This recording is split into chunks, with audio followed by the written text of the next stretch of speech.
नमस्कार छात्रों, मैं प्राध्यापक मिलिंद पवार, महाराजा सयाजीराव गायकवाड़ कनिष्ठ महाविद्यालय मालेगांव कैंप। फिर से आज एक बार आप सभी का स्वागत करता हूँ। आज हम कक्षा 11वीं का विषय हिंदी का जो हमारा गद्य विभाग का 8वां पाठ है तत्सत, जो जैनेन्द्र कुमार द्वारा लिखित ये जो रचना है, ये जो कहानी है, इस कहानी का आज हम अध्ययन करने वाले हैं। प्रस्तुत जो पाठ है एक प्रतीकात्मक पाठ है, एक प्रतीकात्मक कहानी है। तो चलो हम सीधा कहानी की ओर जाते हैं। तत्सत पाठ क्रमांक 8। तो पहले लेखक जो है जैनेन्द्र कुमार, लेखक का परिचय करवाते हैं। जैनेन्द्र कुमार जी का जन्म 2 जनवरी 1905 को अलीगढ़ उत्तर प्रदेश में हुआ। प्रारंभिक शिक्षा ऋषभ ब्रह्मचाश्रम हस्तिनापुर में हुई। उच्च शिक्षा के लिए काशी हिंदू विश्वविद्यालय में प्रवेश लिया था, लेकिन 1920 में असहयोग आंदोलन में सहभागी होने के कारण उन्होंने अपनी शिक्षा छोड़ दी। आप हिंदी उपन्यास के इतिहास में मनोविश्लेषणात्मक परंपरा के प्रवर्तक माने जाते हैं। आपकी कहानियाँ किसी न किसी ऐसे मूल विचार तत्व को जगाती है जो जीवन की समस्याओं को अतलस्पर्शी गहराई में सोई रहती है। आप पद्म भूषण से सम्मानित है। जैनेन्द्र जी की मृत्यु 1988 में हुई। चलो जैनेन्द्र कुमार की जो प्रमुख रचना है, जो प्रमुख कृतियाँ है, वो जान लेते हैं। त्यागपत्र प्रमुख कृतियाँ त्यागपत्र, कल्याणी ये उनके उपन्यास है। पाजब, वातायन, नीलम देश की राजकन्या ये उनके कहानी संग्रह है। पाप और प्रकाश ये उनका नाटक है। मेरे भटकाव ये और वे ये उनके संस्मरण है। साहित्य और संस्कृति ये उनका आलोचना है। मतलब जैनेन्द्र कुमार जी ने उपन्यास, कहानी संग्रह, नाटक, संस्मरण, आलोचनात्मक सारे साहित्य में लेखन किया। आज की जो उनका ये जो पाठ है, ये कहानी साहित्य से लिया गया है। ये कहानी इस विधा का प्रकार है। तो चलो विधा परिचय करते हैं। कहानी गद्य साहित्य की रोचक तथा अन्यतम विधा मानी जाती है। मानवीय संवेदना की अभिव्यक्ति तथा जीवन के यथार्थ प्रस्तुतिकरण कहानी में होता है। मनोरंजन के साथ साथ किसी न किसी घटना का चित्रण करना कहानी की विशेषता है। जीवन की विभिन्न समस्याओं और उनके समाधानों को कहानियों में उजागर किया जाता है। समाज में व्याप्त कुरीतियों, रूढ़ियों तथा आडंबरों को समाप्त कर श्रेष्ठ समाज की स्थापना करना कहानियों का उद्देश्य होता है। तो देखो ये जो पाठ है वो कहानी इस विधा का प्रकार है। तो चलो आज का जो पाठ है उस पाठ का परिचय करवाते हैं। प्रस्तुत जो पाठ है एक प्रतीकात्मक कहानी है। लेखक यह हमें बताना चाहते हैं कि प्रकृति द्वारा, सृष्टि के द्वारा जो निर्मित पेड़, पौधे, जीव जंतु, नदी, नाले, मनुष्य सभी जो है वो सभी का अपने अपने स्थान पर महत्वपूर्ण है। कि देखो बुद्धि, शक्ति तथा ज्ञान के अहंकार में चूर मनुष्य स्वयं को सबसे श्रेष्ठ समझता है। परंतु प्रस्तुत कहानी के माध्यम से लेखक बताना चाहते हैं कि प्रकृति द्वारा निर्मित पेड़, पौधे, पशु, पक्षी, इंसान सभी अपने अपनी जगह महत्वपूर्ण है। सभी का अस्तित्व इस सृष्टि के लिए अर्थपूर्ण है। पर अंत में सभी को उस सर्वशक्तिमान के अस्तित्व को स्वीकार करना ही पड़ता है। यही सृष्टि का क्या है? अंतिम सत्य है। कि देखो, परंतु उसके मूल में वही सर्वशक्तिमान है जो संसार का संचालक है, और यही क्या है? सत्य है। ये इस कहानी के माध्यम से हमें लेखक जैनेन्द्र जी कुमार जी बताना चाहते हैं। तो ठीक है कि हमने कहानी का जो पाठ परिचय भी करवा लिया, हम सीधा कहानी की ओर जाते हैं। तो चलो कहानी की ओर जाते हैं।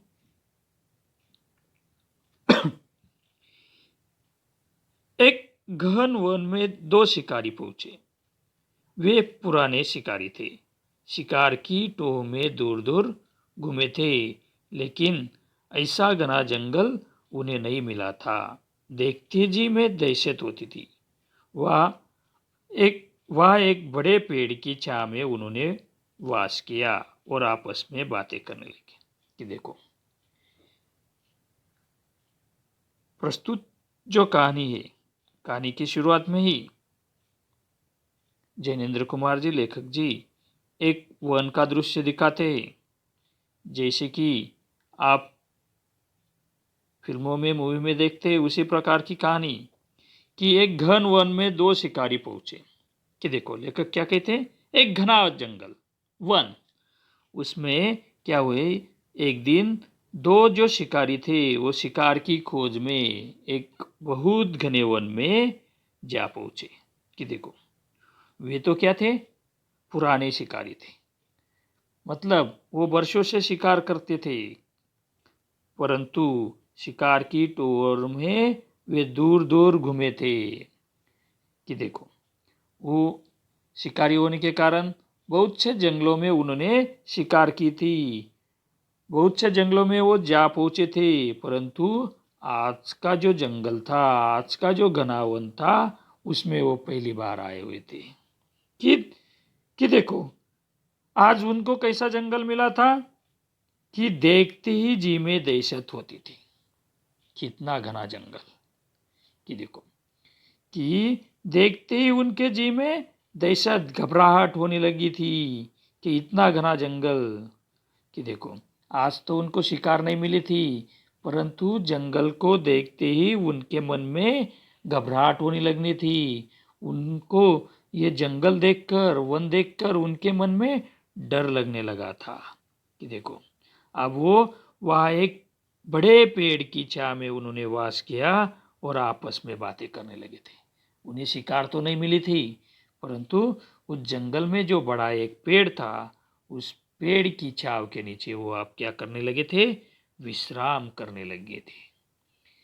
कि उनकी शिकार की खोज तो पूरी नहीं हुई थी, परंतु अब वो उस पेड़ की छाव के नीचे रुक गए और वहाँ विश्राम करने लगे और आपस में बातें करने लगे। तो देखो, कौन सी बातें की उन्होंने? एक ने कहा, ओह कैसा भयानक जंगल है। दूसरे ने कहा, और कितना घना। कि देखो, अब वो आपस में चर्चा करने लगे थे, उस जंगल के बारे में बातें करने लगे रहे थे। तो पहले ने क्या कहा? उन दो शिकारियों में से पहले शिकारी ने कहा, ओह कैसा भयानक जंगल है। कि देखो, वो पुराने शिकारी रह चुके थे, उन्होंने बहुत से जंगलों में जाकर शिकार की थी, परंतु ऐसा घना जंगल उन्होंने पहली बार देखा था। इतना भयानक जंगल कि जिससे उनके मन में, जी में घबराहट होने लगी थी। कि देखो, दूसरे ने कहा, और कितना घना है। कि कुछ देर बाद कर विश्राम करके वे शिकारी आगे बढ़ गए। उनके चले जाने पर पास के शीशम के पेड़ ने बड़ से कहा, बड़दादा, अभी तुम्हारी छाया में ये कौन थे? वे गए? कि देखो, कि उस जंगल के उस बड़े पेड़ के नीचे उन शिकारियों ने विश्राम किया था। विश्राम करते करते उन्होंने आपस में बातें की थी, उस जंगल के बारे में चर्चा की थी। क्या चर्चा की थी उन्होंने? कि जंगल बहुत घना है, उसे देखते उनके जी में क्या होती है? घबराहट होती है। तो देखो, उनके वो विश्राम करने के बाद वो शिकारी कुछ देर के बाद वहां से चले गए। परंतु उनके चले जाने के बाद वहां पर जो शीशम का पेड़ था, वो पेड़ बड़दादा से पूछता है। बड़ से क्या पूछता है? बड़दादा, अभी तुम्हारी छाव में ये कौन थे? वे गए। कि देखो, उन शिकारियों ने कौन से पेड़ के नीचे विश्राम किया था? तो वहां पर जो बड़ा पेड़ था, कौन सा बड़ा पेड़ था? बड़ का पेड़। उस बड़ के पेड़ के नीचे उन्होंने विश्राम किया था, और विश्राम करने के बाद वो वहां से चले गए। तब उस बड़ के पेड़ से वहां ही पास में जो शीशम का पेड़ है, वो पूछता है कि बड़दादा, वे कौन है जो आप तुम्हारी छाव के नीचे आराम कर रहे थे, विश्राम कर रहे थे, और वो चले गए? तो देखो, बड़ ने कहा, हाँ गए। तुम उन्हें नहीं जानते हो? कि बड़ ने कहा कि देखो, शीशम ने उसे पूछा था कि वो कौन थे? तो बड़ ने कहा, हाँ, वो चले गए, परंतु तुम उनको नहीं जानते? शीशम ने कहा, नहीं, वे बड़े आजूब मालूम होते थे। कौन थे दादा? पहले कभी नहीं देखा उन्हें। दादा ने कहा, जब छोटा था तब इन्हें देखा था। इन्हें आदमी कहते। इनमें पत्ते नहीं होते, तना ही तना होता है। देखा वे चलते कैसे? आपने तने की दो शाखाओं पर ही चलते चले जाते। कि देखो, आप बड़दादा और शीशम में उन इंसानों पर, शिकारियों पर चर्चा हो रही थी कि उन्होंने जो विश्राम करते समय जो बातें कही थी, उन बातों पर आप वो चर्चा कर रहे थे। कि दादा ने कहा कि शीशम ने जब उससे पूछा था कि वो कौन थे, तब बड़दादा कहता है कि वो आप उसे जानते नहीं? तो शीशम ने फिर से कहा, नहीं, मैं उन्हें बिल्कुल नहीं जानता, मैंने तो आज पहली बार उन्हें देखा। तो देखो, परंतु वे तो क्या बड़े आजूब मालूम होते। कौन थे दादा पहले? कौन थे दादा? पहले कभी नहीं देखा उन्हें। दादा ने कहा कि दादा, बड़दादा शीशम से कहता है कि जब मैं छोटा था तब उनको पहली बार देखा था। जब मैं छोटा था तब उनको पहली बार देखा था। उन्हें क्या कहते हैं? आदमी कहते, इंसान कहते। कि देखो, इनमें क्या नहीं होता? पत्ते नहीं होती, उनकी टहने नहीं होती, उनका तो क्या होता है? तना ही तना होता है। और देखो, वो कैसे चलते हैं? आपने तने की दो शाखाओं पर वो चलते ही चले जाते हैं। बड़दादा, अपना जो सहयोगी साथी था शीशम, उन्हीं के पास में उस शीशम ने जो उनसे बातें पूछी गई थी, जो शिकारों ने उस बड़दादा की छाव में जो बातें की थी, उन पर आधारित वो बातें पूछ रहा था। तो बड़दादा ने उन बातों का जवाब दे रहे थे। कि देखो, आगे उनकी जो चर्चा वार्तालाप आगे बढ़ता ही चल रहा था। कि उस वार्तालाप में, उस चर्चा में फिर से शीशम ने बड़दादा से पूछता है कि देखो, शीशम ने कहा, ये लोग इतने ही ऊंचे रहते, ऊंचे नहीं उठते? क्यों दादा? दादा ने कहा, हमारी तुम्हारी तरह इनमें जड़े नहीं होते। बड़े तो काहे पर, इससे वे इधर उधर चलते रहते, ऊपर की ओर बढ़ना उन्हें नहीं आता। बिना जड़ न जाने वे जीते किस तरह है। कि देखो, शीशम और बड़दादा में जो चर्चा हो रही थी, वो अब उन आदमियों पर चर्चा हो रही थी, उन इंसानों पर चर्चा हो रही थी जो शिकारी थे। तो देखो, शीशम ने कहा, ये लोग इतने ऊंचे, इतने छोटे क्यों हुए? ये बड़े नहीं होते, ऊंचे नहीं उठते, क्यों दादा? कि दादा कहता है, ये हमारी और तुम्हारी तरह इनमें क्या नहीं होते? जड़े नहीं होते। और जड़े नहीं होने के कारण वो बढ़ेंगे कैसे? कि बड़े तो काहे पर, इससे तो वो क्या, अपने जो उनका तना होता है, उस तने के सहयोग से ये इधर उधर चलते रहते, ऊपर की ओर बनना उन्हें नहीं आता। वो छोटे ही होते, ज़्यादा हमारे जैसे बड़े नहीं होते। वो तो क्या, अपने जो तना होता है, तना की दो शाखा है, मतलब पैरों पर चलते रहते हो। कि देखो, बड़ को क्या होता है? अचंभा होता है कि उनमें जड़े नहीं होते, तो ये जीते कैसे? ये अपना जीवन किस प्रकार गुजारते हैं, यही मुझे अचंभा होता है। बिना जड़ न जाने वे जीते किस तरह है। कि देखो, इतने में बबुल, जिसमें हवा साफ छनकर निकल जाती थी, रुकती नहीं थी, और जिसके तन पर कांटे थे, बोला, दादा, ओ दादा, तुमने बहुत दिन देखे, ये बताओ, किसी वन को भी देखा है? ये आदमी किसी भयानक वन की बात कर रहे थे। तुमने उस भयावने वन को देखा है? कि देखो, अब उस वार्तालाप में अब फिर से किसका समावेश हुआ कि अब उस जंगल में जो बबुल का पेड़ था, उस बबुल के पेड़ ने भी उस वार्तालाप में सहभाग लिया। तो बबुल बड़दादा से पूछता है कि क्या दादा, तुमने बहुत दिन देखे, यहाँ पर सबसे पुराने कौन हो? तो वो आप है। ज्यादा दिन किसने देखे यहाँ पर? तो आपने देखे हैं। ये बताओ कि किसी वन को आपने देखा है? ये आदमी आपकी छाव के नीचे जो बातें कर रहे थे, उनमें वो क्या कह रहे थे कि यहाँ पर भयानक वन है, भयानक जंगल है, वन। कि देखो, वो वन क्या है? आपने वन को देखा है? कि या तो हमसे ज्यादा पुराने कौन है? तो वो आप ही हो। आपने कभी वन को देखा है? तुमने उस भयानक वन को देखा है जो भयंकर है, जो डरावना है? ऐसा वन आपने कभी देखा है? दादा, वो लोग उसके बारे में बातें कर रहे थे, उस वन के बारे में बातें कर रहे थे, जो क्या है, भयंकर है, भयानक है, डरावना है, घना है। तो वो वन आपने कभी देखा है? तो देखो, शिष्यम ने कहा, दादा, हाँ, सुना तो मैंने भी था। वो वन क्या होता है? कि दादा देखो, बबुल ठीक कर रहा है, बबुल ठीक कह रहा है, मैंने भी सुना था। वो किसी वन के बारे में चर्चा कर रहे थे, भयानक वन के बारे में चर्चा कर रहे थे, डरावने वन के बारे में चर्चा कर। बड़दादा ने कहा, सच पूछे तो भाऊ, सच पूछे तो भाई, इतनी उम्र हुई, उस भयावने वन को तो मैंने भी नहीं देखा। सभी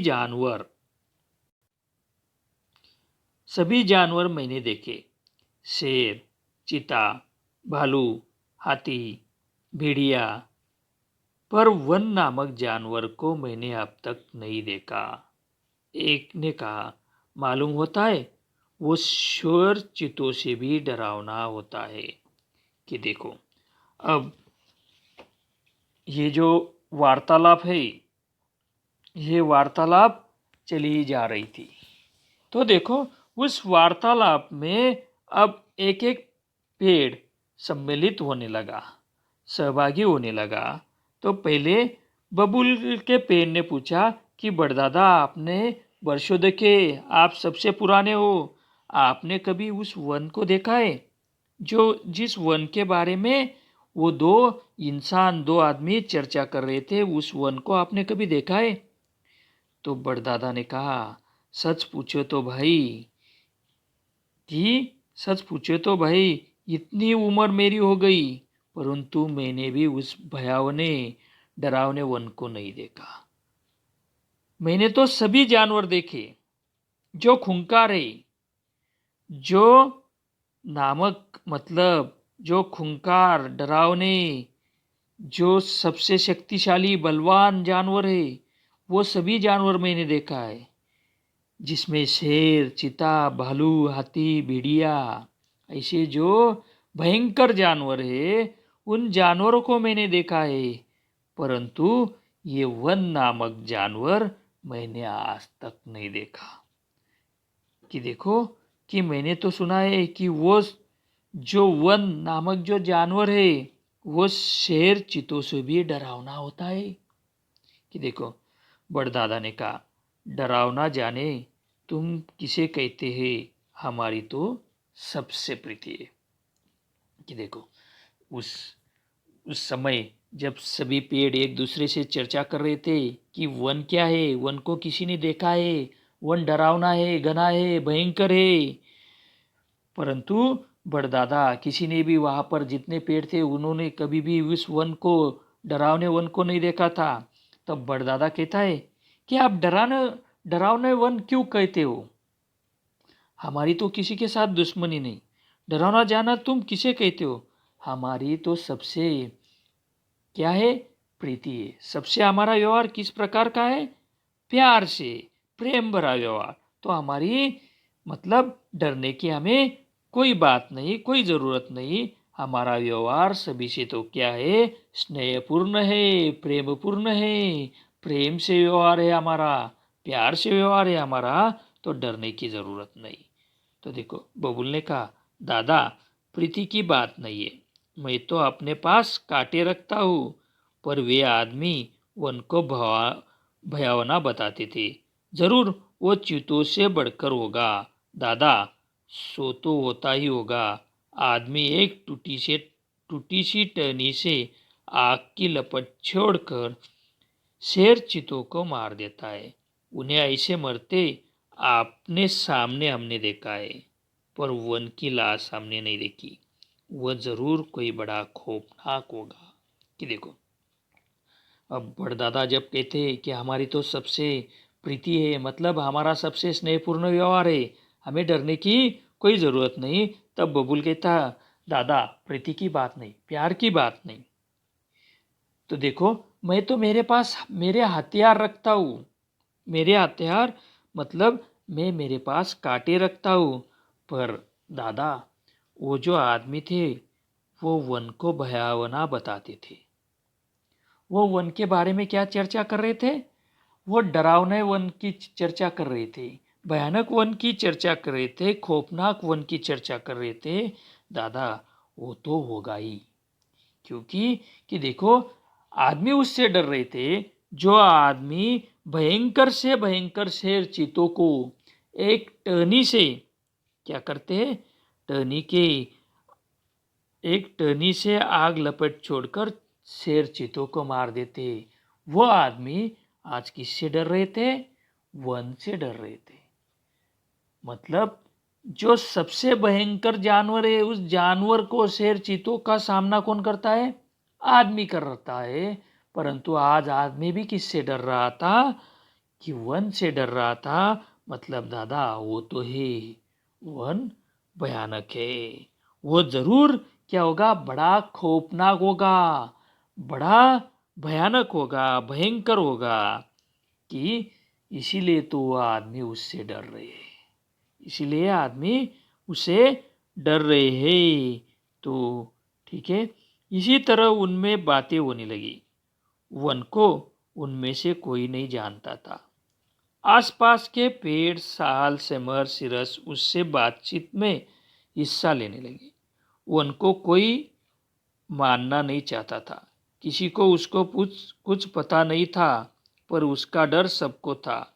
इतने में पास ही जो बास खड़ा था और जो जरा हवा पर खड़खड़ करने लगता था, उसने अपनी जगह से ही सीटी सी आवाज़ देकर कहा, मुझे बताओ क्या बात है, मैं पौला हूँ, बहुत जानता हूँ।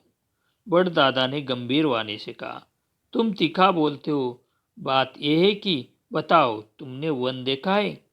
हम लोग सब उसको जानना चाहते हैं।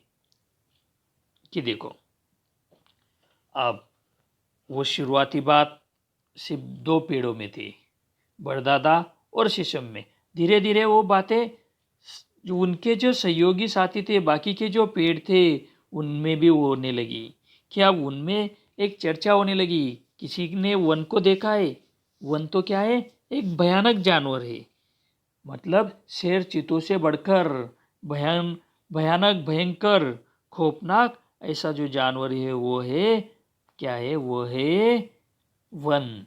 वो उस वन को किसी ने देखा है, यही चर्चा अब वो एक दूसरे से करने लगे। तो देखो अब वो इस उन बातों में वन में से वन को कोई नहीं जानता था, परंतु अब आसपास के जो पेड़ थे, साल, सिमर, सिरस, सभी उस वार्तालाप में हिस्सा लेने लगे। परंतु अब उन्होंने सभी ने सोचा था कि जो वन को कोई नहीं मानेगा, वन का अस्तित्व कोई नहीं स्वीकार करेगा, परंतु उसका किसी को कुछ पता नहीं था। किसी ने उस वन को नहीं देखा था, किसी ने उस वन को नहीं देखा था, परंतु आप सभी उस वन से क्या करने लगे थे? डरने लगे थे। उनके मन में उस वन के लिए अपने आप में भय तैयार होने लगा था, डर तैयार होने लगा था कि इतने में जो पास में जो बास थी, वो बास खड़े होकर कहने लगी कि पूछो, अरे मुझे बताओ क्या बात है, मैं बहुत ज़्यादा जानता हूँ, मैं बहुत ज़्यादा जानता हूँ, मैं पौला हूँ, मेरे पास बहुत ज़्यादा जानकारी है, पूछो मुझसे क्या पूछना है, मैं आपकी समस्या का समाधान करूँगा। कि देखो, बड़दादा ने गंभीर वाणी से कहा, तुम तीखा बोलते हो। बड़दादा ने क्या कहा कि तुम तीखा बोलते हो, तो बात यह है कि बताओ। कि देखो, आप तो हमेशा आपका व्यवहार ही ऐसा हो कि आप व्यंग्यात्मक बोलते हो, आप कोड़ों वाली बात बोलते हो।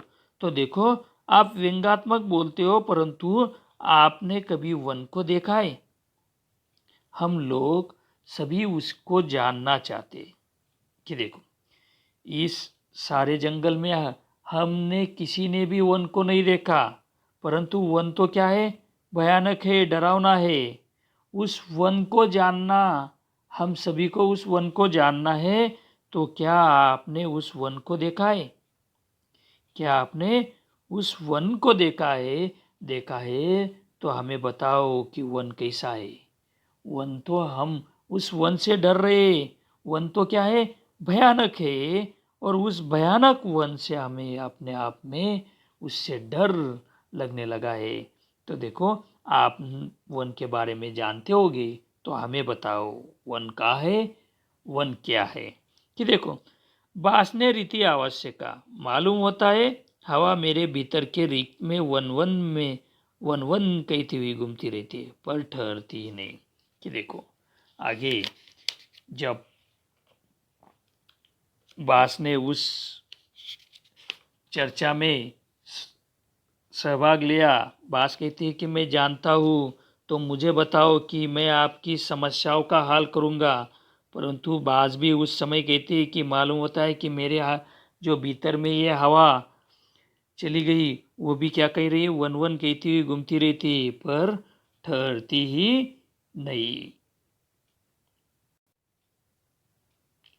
बनने का, वंश बाबू तुम घने नहीं हो, सीधे ही सीधे हो, कुछ भरे होते तो झुकना जानते। बड़दादा ने उधर से आंख हटाकर फिर और लोगों से कहा कि हम सबको घास से इस विषय में पूछना चाहिए। उनकी पहुँच सब कई है, वह कितनी व्याप्त है, और ऐसी बिछी रहती किसी को उससे शिकायत नहीं होती। कि देखो, अब उस जंगल में सभी पेड़ एक दूसरे से चर्चा कर रहे थे, वन को किसी ने देखा है, वन भयानक है, परंतु किसी को पता नहीं था कि ये वन कैसा है। ये वन को किसी ने नहीं देखा था, परंतु आप सभी उस वन से डरने लगे थे। तभी जो सबसे पुराना, जिसने ज़्यादा दिन देखा था ऐसा पेड़ वहाँ पर जो था, वो कौन सा था? बड़ का पेड़ था। तो बड़ वहाँ पर कहते, वंश बाबू तुम घने नहीं हो, सीधे ही हो, कुछ भरे होते तो झुकना जानते। और देखो, बड़दादा इधर उधर देखता है कि आँख हटाकर फिर लोगों से कहा कि हम सबको, अब हमें इस वन के बारे में यदि कोई बता सकता है तो वो कौन है? घास। हमें उस घास से ही पूछना चाहिए कि ये वन क्या है। क्योंकि क्या है? घास की पहुँच दूर दूर तक है, वो कितनी व्याप्त है और सभी जगह पर बिछी रहती है, और किसी से उसकी शिकायत नहीं होती है। मुझे लगता है कि हम सभी को घास से ही उस वन के बारे में पूछना चाहिए। मुझे लगता है कि घास ही इस वन के बारे में जानती होगी। तो चलो, हम अब घास की ओर जाते और घास से पूछेंगे कि ये वन क्या है। ठीक है, यहाँ तक कि हमने इस पहले वीडियो में तत्सत इस पाठ का जो प्रथम भाग है, इस प्रथम भाग का अध्ययन किया। अगले वीडियो में आगे की जानकारी लेंगे। धन्यवाद।